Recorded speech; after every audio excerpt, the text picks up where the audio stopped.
नमस्कार, स्वागत है आपका अपने YouTube चैनल पर। Please like, subscribe and share and hit the bell icon to get real time notification. घंटी जैसी आकृति को दबाएं। तुरंत वीडियो के अपडेट को पाने के लिए थैंक्स फॉर वॉचिंग। गांधारी का श्राप। हिंदी अनुवाद। कुरुक्षेत्र का युद्ध समाप्त हो चुका था। रणभूमि पर एक अजीब सी खामोशी छाई हुई थी। चारों ओर मृत योद्धाओं के शव बिखरे पड़े थे। मित्र, भाई, पिता और पुत्र। जो कुरुक्षेत्र कभी जीवन और वीरता का प्रतीक था, अब वह रक्त से भीगा हुआ था और केवल विनाश की गूंज सुनाई दे रही थी। पांडव विजयी हो चुके थे, लेकिन उनकी जीत भारी दुख और अपराध बोध से भरी थी। राजा के शिविर में गांधारी, कौरवों की माता, अपने पुत्रों के शोक में डूबी बैठी थी। उन्होंने अपना पूरा जीवन आंखों पर पट्टी बांधकर बिताया था, अपने पति धृतराष्ट्र की अंधता में उनकी सहभागिता के रूप में। लेकिन इस अंधकार में भी वह अपने चारों ओर फैले दुख और विनाश को महसूस कर सकती थी। उनके 100 पुत्र, कौरव, युद्ध में मारे जा चुके थे। उनका हृदय टूट चुका था और उनकी आत्मा दर्द से भरी थी। जब गांधारी अपने पुत्रों के अंतिम संस्कार की तैयारी कर रही थी, तब भगवान श्री कृष्ण, जो पांडवों के मार्गदर्शक और रणनीतिकार थे, उन्हें सांत्वना देने आए। उनका दिव्य तेज शांत था, लेकिन गांधारी का दुख और गुस्सा अब नियंत्रण से बाहर हो चुका था। वह जानती थी कि कृष्ण के पास इस युद्ध को रोकने की शक्ति थी, लेकिन उन्होंने ऐसा नहीं किया। अपनी आंखों की पट्टी को थामे हुए गांधारी ने कृष्ण की ओर रुख किया।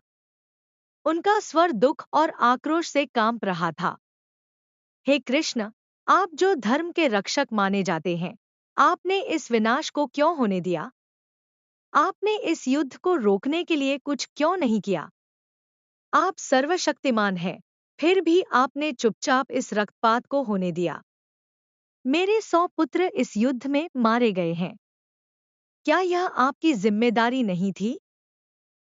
श्री कृष्ण, हमेशा की तरह शांत और स्थिर, उत्तर देते हुए बोले, माते, यह युद्ध उन निर्णयों का परिणाम है जो आपके पुत्रों और अन्य लोगों ने स्वयं लिए। यह मेरा अधिकार नहीं था कि मैं मनुष्यों की स्वतंत्र इच्छा में हस्तक्षेप करूं। मैंने केवल पांडवों को धर्म के मार्ग पर चलने का मार्गदर्शन दिया, लेकिन गांधारी का दुख अब आक्रोश में बदल चुका था। उन्होंने अपने कांपते हुए हाथ उठाए और वह श्राप दिया, जिसने युगों तक इतिहास को प्रभावित किया। हे कृष्ण, यदि आप वास्तव में ईश्वर हैं, तो आपको इस रक्तपात को रोकना चाहिए था। लेकिन आपने ऐसा नहीं किया। जिस तरह आज मैं अपने पुत्रों के बिना हूं, उसी तरह आप भी अपने वंश को नष्ट होते देखेंगे। जिस तरह मैं इस शोक में भटक रही हूं, वैसे ही आपका यदुवंश भी आपस में लड़कर नष्ट हो जाएगा। यह मेरा श्राप है।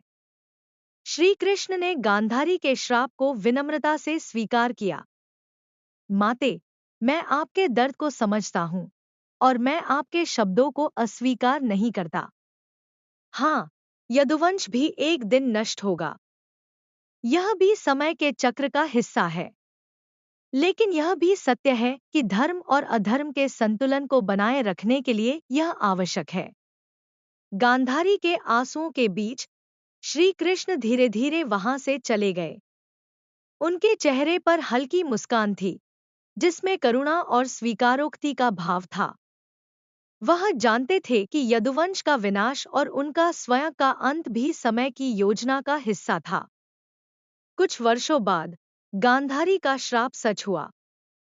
यदुवंश में आपसी कलह शुरू हुई, जिसने पूरे वंश को समाप्त कर दिया। श्री कृष्ण ने भी अपने नश्वर शरीर का परित्याग किया, जब एक शिकारी का तीर उनके पैर में लगा।